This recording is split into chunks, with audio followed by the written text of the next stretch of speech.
everybody gets settled. Thank you very much for attending today. We really appreciate your being here.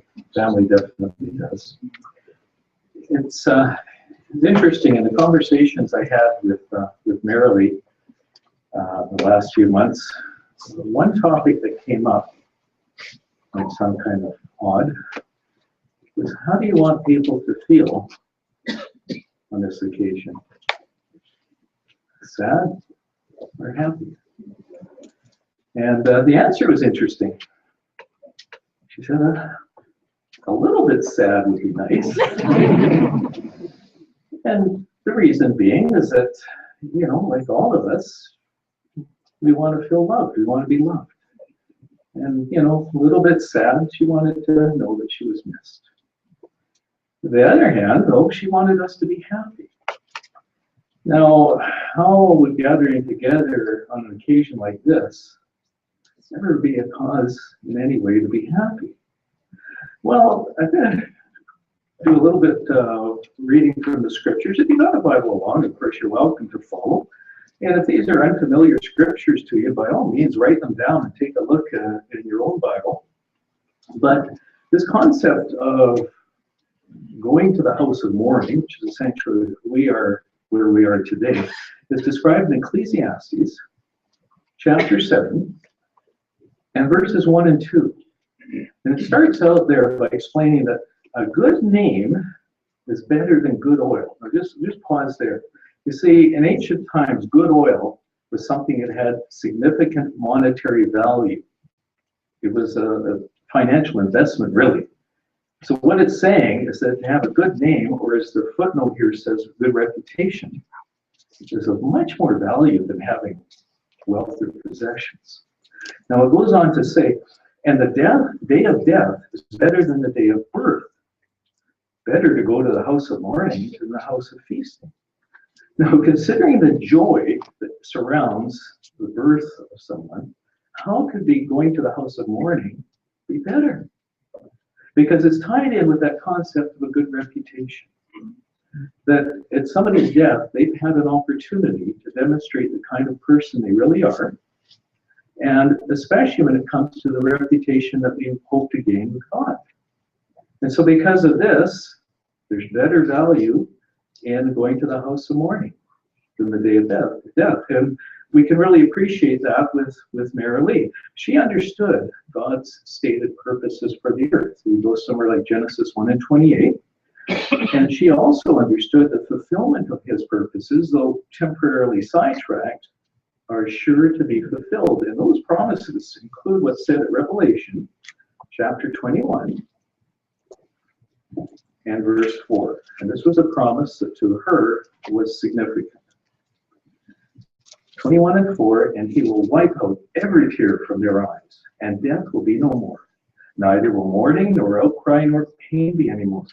The former things have passed away. So Marilee came to understand that Jehovah God is a God of love. And even though we see so much pain and distress, that does not represent who Jehovah is. So her faith in Jehovah made her realize that this parting that we're experiencing right now is temporary. And Marilee's personality, her ability to endure all that she endured over the years, is intrinsically tied up with the faith that she has. So you can't really describe Marilee without describing her faith. So we're going to go back to that topic in a little while of her faith. But right now, we're just going to talk a little bit about Marilee. Now, if you've got one of the brochures that was given out, then you would appreciate it. There are comments in there giving some background on her and her family, that she was born July 22nd, 1951, in a cold, windy place called Port Arthur, Ontario, which eventually became Thunder Bay. And that she was the daughter of Merle and Don Trost. She's got brothers, Terry and Glenn. And then there's other extended family members that are here today also, that we won't be naming all of them. But she did give birth to, 1973, a little boy named Aaron, who who sadly died not too long after. And in 1975, her daughter Michelle, who brought along 4 granddaughters. And so those ones have all brought a great deal of joy to Marilee and Helen. Now, Marilee expressed great appreciation for her dad as a provider for the family. And that was more than just putting food on the table. That she had many good memories of time spent up at the lake. She told me one story that I loved, her dad working so hard to get the outboard motor working so he could take the family around the lake. And after spending, I understand, several days trying to get this outboard working, he gets on the back of the boat, loads up the family, they go across the lake, and the motor falls off into the lake. So not only does he have to paddle everybody back to the shore, now he has a recovery operation on his hands, and several days more of having to repair his motor all over again. But these were good memories that she had. We appreciated you. She also expressed great appreciation for her mom, who she says set a fine example of respecting Don's headship in the family and doing her best to teach her children by both word and example to love Jehovah. Now that love for Jehovah did blossom in Marilee, and in July of 1967 she was baptized as one of Jehovah's Witnesses. And this took place, she told me, in the very stinky basement of the Kingdom Hall in Port Arthur in a horse trough. And a somewhat inauspicious way to be baptized. But despite the way it was done, it was the significance of the dedication that stuck with Marilee. And so she did her best to serve Jehovah within her abilities. And for instance, one story she told me was about attending an 8-day convention in New York. And this was when she was 16 years old. And if you're not familiar with Jehovah's Witnesses, in those years, we had a great deal of volunteers working in food services because we would prepare meals for the delegates coming to the convention. And so she volunteered. Now you got to picture a pretty 16-year-old girl in her nice, pretty go-to-meeting dress sort of thing. And she volunteers for food services. I really think that she figured she'd end up dishing out mashed potatoes and get to check out all the young brothers coming down the line.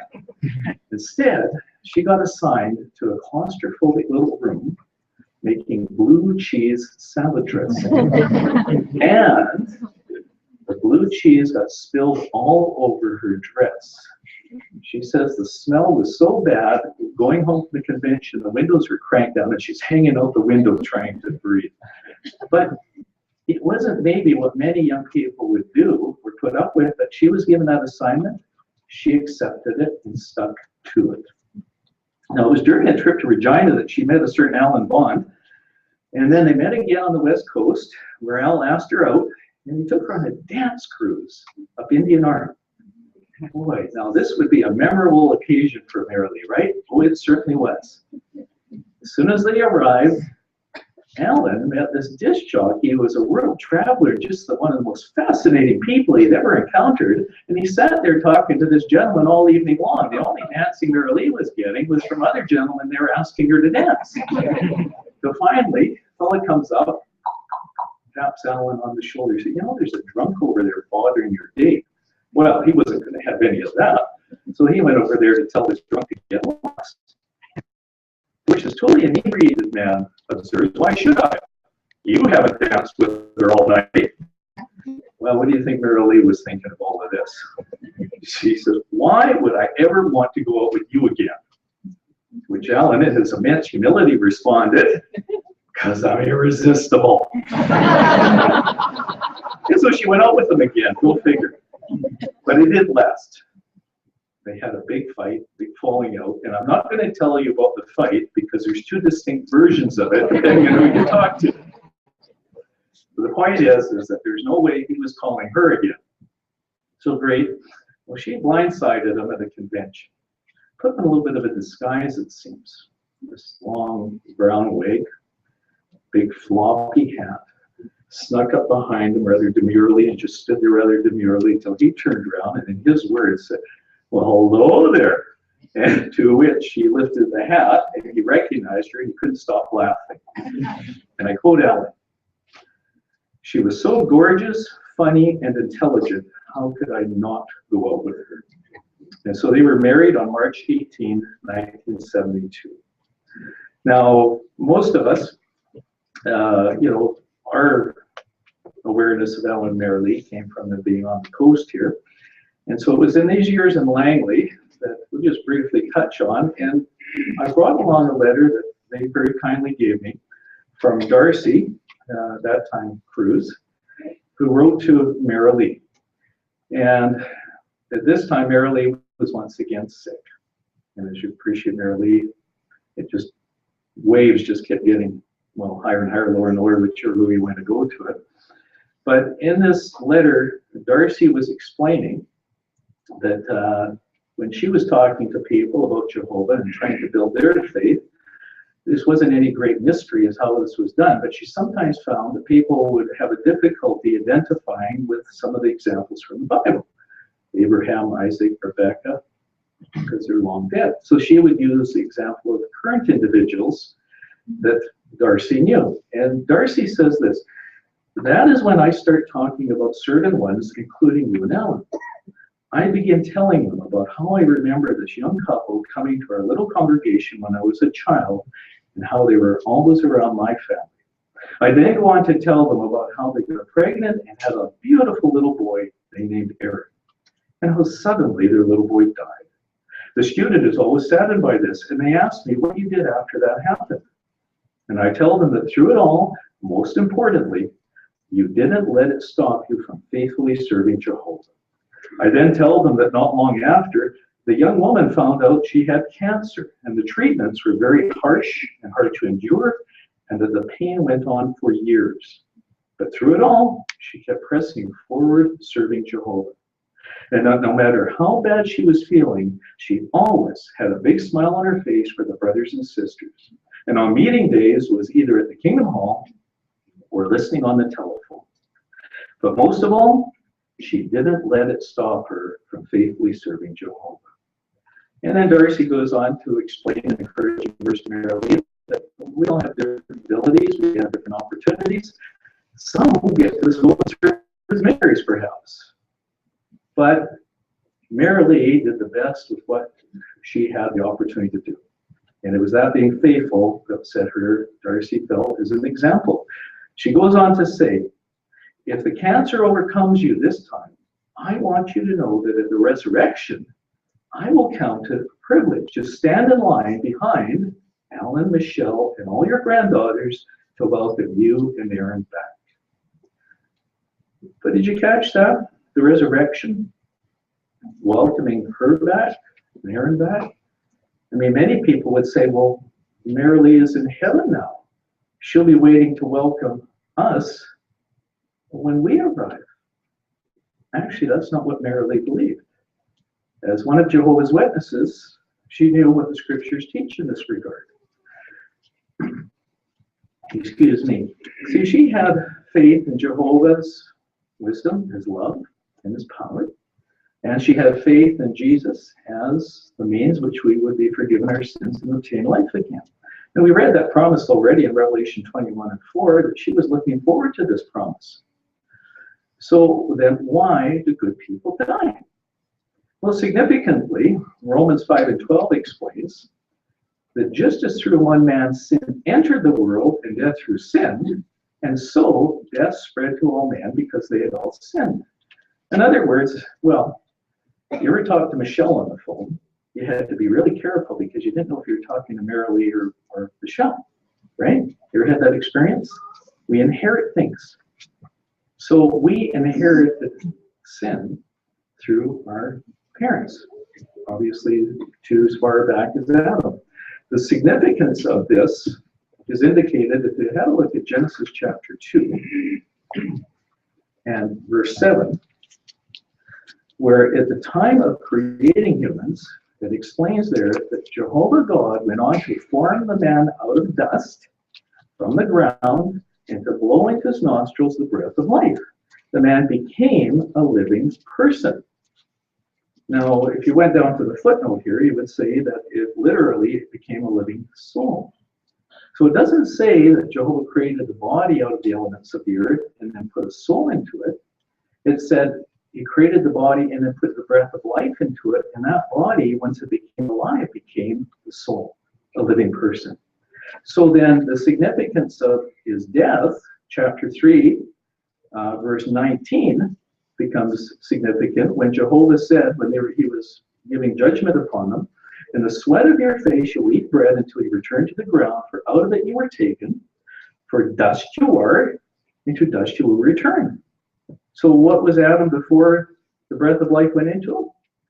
Nothing. So once he died, again, nothing. Is this just a supposition based on these verses here? No, because if you have a look at Ezekiel 18:4, it says, the soul who sins is the one who will die. And in verse 20, it repeats, the soul who sins is the one who will die. So if the soul is dying, what is the condition of the dead? Well, Ecclesiastes chapter 9 and verse 5 leaves us no doubt at all. Ecclesiastes 5. I got the right one. No, sorry. Verse 9, sorry. Ecclesiastes chapter 9, verse 5. That's what it is. For the living know that they will die, but the dead know nothing at all. And down in verse 10, whatever your hand finds to do, do with all your might. For there's no work, nor planning, nor knowledge, nor wisdom in the grave where you are going. Now, if there's nothingness, how is this meant to be comforting? Well, we appreciate that Marilee, while alive, suffered greatly, I mean immensely. So we know very clearly she's no longer suffering. But we also have relief here. We have a sense of understanding that this is a blessing because of what some religions teach. For instance, my wife and I were recently on a trip to Cambodia, and in a village we were visiting, there was a Buddhist temple. And there was a mural painted down one long wall. And as we went past this mural, there was scenes that were really, really disturbing. I mean, people being tortured. And so the guide explained to us that, well, this is people that have died, they've done bad things while they're alive, and they're being tortured for their misdeeds. In other words, it was a Buddhist hell. And there's many religions in the world that teach that concept, but we can see from the Bible that's not possible because there is no consciousness there. So this is a relief. This is something that brings us a measure of appreciation that, okay, they're not suffering, but then what is the hope? What is the good news for those that have died? Well, can the dead live again? Well, Jesus repeatedly showed, through the power granted him by Jehovah, that restoring the dead to life is not a fantasy. The resurrection hope was actually made possible by Jesus' death, sacrificial death, as the ransom for our sins. Christ's resurrection itself is the guarantee for us. I'll explain how this works. So, 1 Corinthians chapter 15.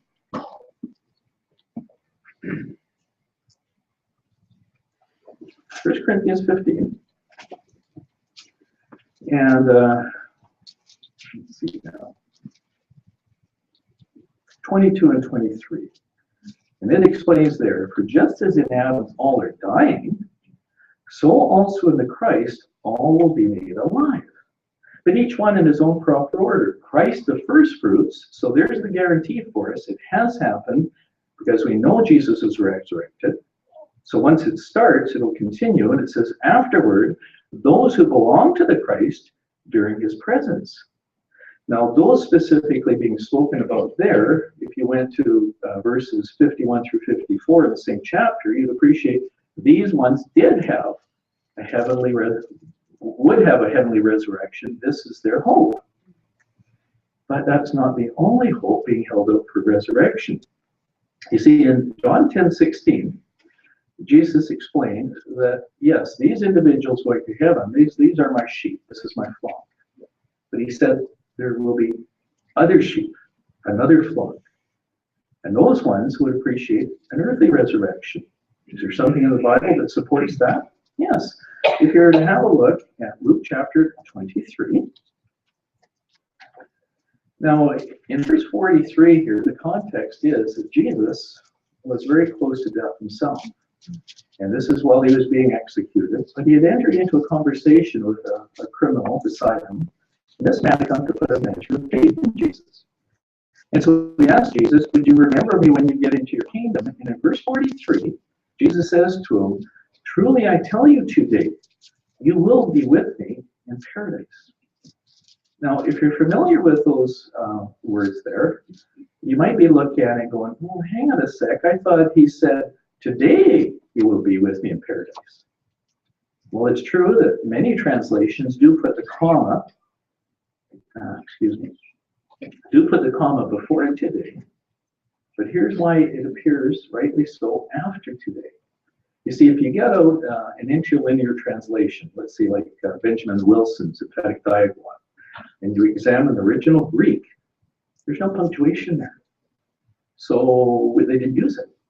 So how does the English translator know where to put the punctuation?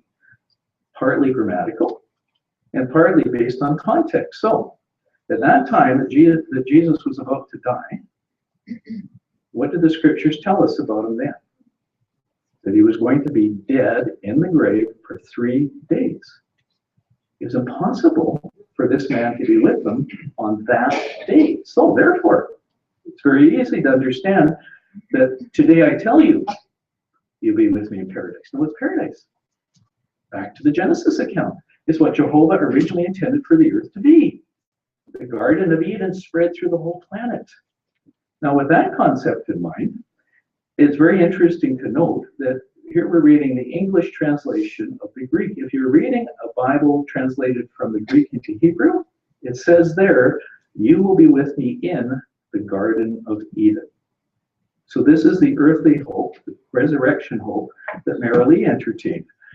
And her and Alan talked about this repeatedly. As I mentioned, this was part of the faith that sustained her, that gave her hope and happiness to look forward to. And they discussed this idea that when she died, that Alan would be there to resurrect her. But just, it was so real to them, I have to tell you this, it was so real to them, that Marilee had explained to Alan that he better be first in line, because if she spotted Pierce Brosnan, and Pierce is single, he's going to get a run for his money.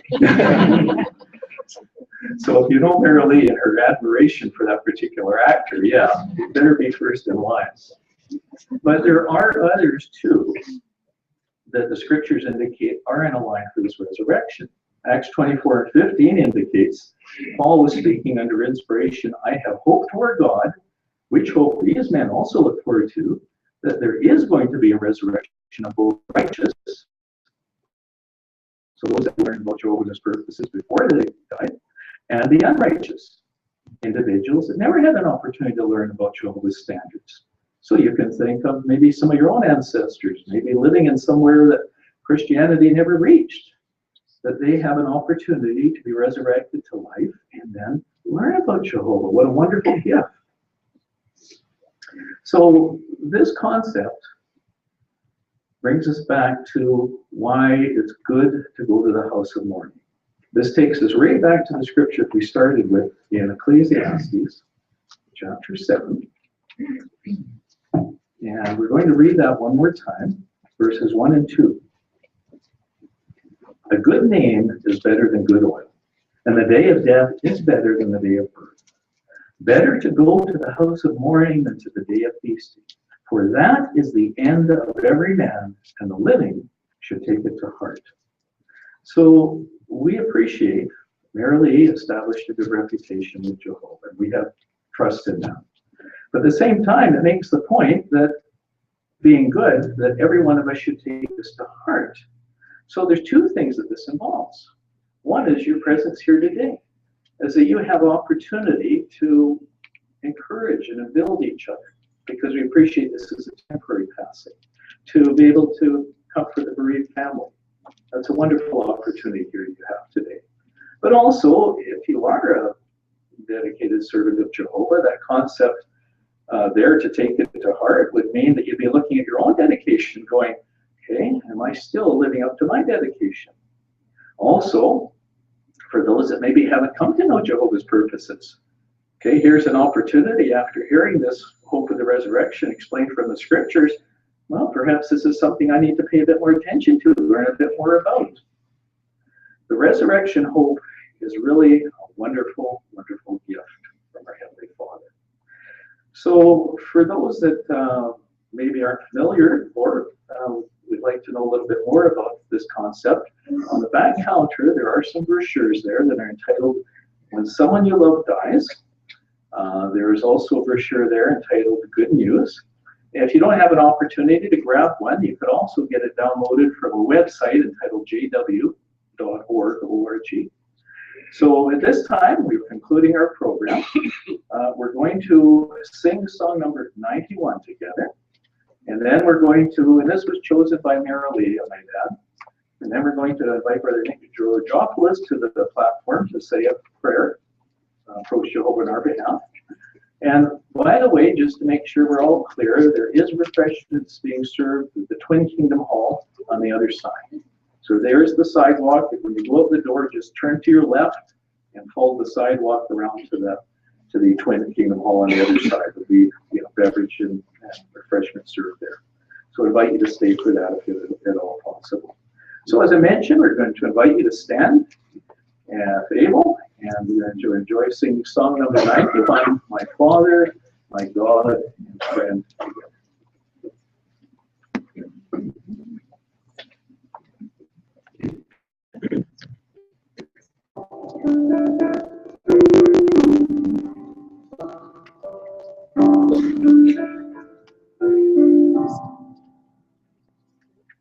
Life in this world can be hard. Life in this world can bring tears and pain. Still every day I will say, my life is not in vain. For God is not unrighteous, and He remembers the love I show. So He is ever near me, with Jehovah. Yes, God is my provider and my protector down to the end. Yes, Jehovah is my brother, my God and friend. Gone are the days of my youth, days of calamity now are here. Still through the eyes of my faith is bright and clear. Your eyes are unrighteous, and He remembers the love I show. So He